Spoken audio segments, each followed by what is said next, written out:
Praise the lord. ఈ దిన దేవుని వాగ్దానము. అప్పుడు రాజు, ఏమి కావాల్సి నీవు మనవి చేయుచున్నావని నన్ను అడుగగా, నేను ఆకాశమందలి దేవునికి ప్రార్థన చేసి రాజుతో, నీ సమ్ముఖమందు నేను దయ పొందినడలా నా పితరుల సమాధులుండు పట్టణమును తిరిగి కట్టునట్లుగా నన్ను యూదా దేశమునకు పంపుడని వేడుకొనుచున్నానని నేను మనవి చేసి తిని. నెహెమ్యా గ్రంథము 2వ అధ్యాయము 4-5 వచనములు.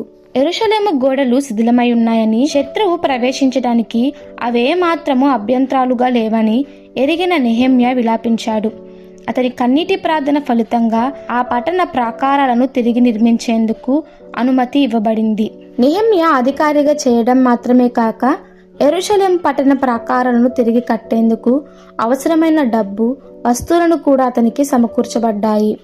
తన ఆలయము బలమైన ప్రాకారాలతో పట్టణాలను రక్షించే విధంగా ఉండాలని దేవుడు ఆశించాడు. కావున ఈనాడు తన పరిశుద్ధాత్మ అనే ఆలయము బలమైన ఆత్మీయ ప్రాకారముచే భద్రత కలిగి ఉండాలని ఆయన ఆశిస్తున్నాడు. వ్యక్తిగతంగా ప్రతి విశ్వాసి సంఘముగా విశ్వాసులందరూ పరిశుద్ధాత్మకు ఆలయమై ఉన్నారు.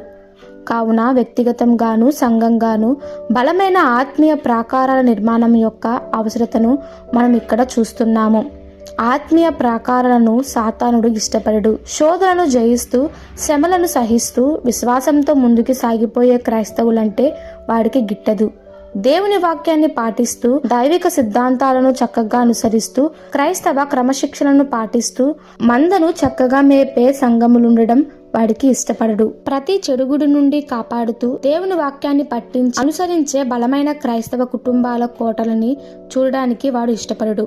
నెహెమ్యాలాగా ప్రతి క్రైస్తవుడును శిథిలమైన ఆత్మీయ గోడల మధ్య నివసించడాన్ని అసహించుకోవాలి.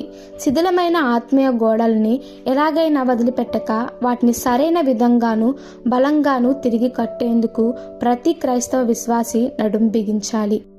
ఈ దిన దేవుని వాగ్దానము మనందరి జీవితంలో నెరవేరులాగున ప్రభు కృప మనకి తోడై ఉండునుగాక. Amen. God bless you all.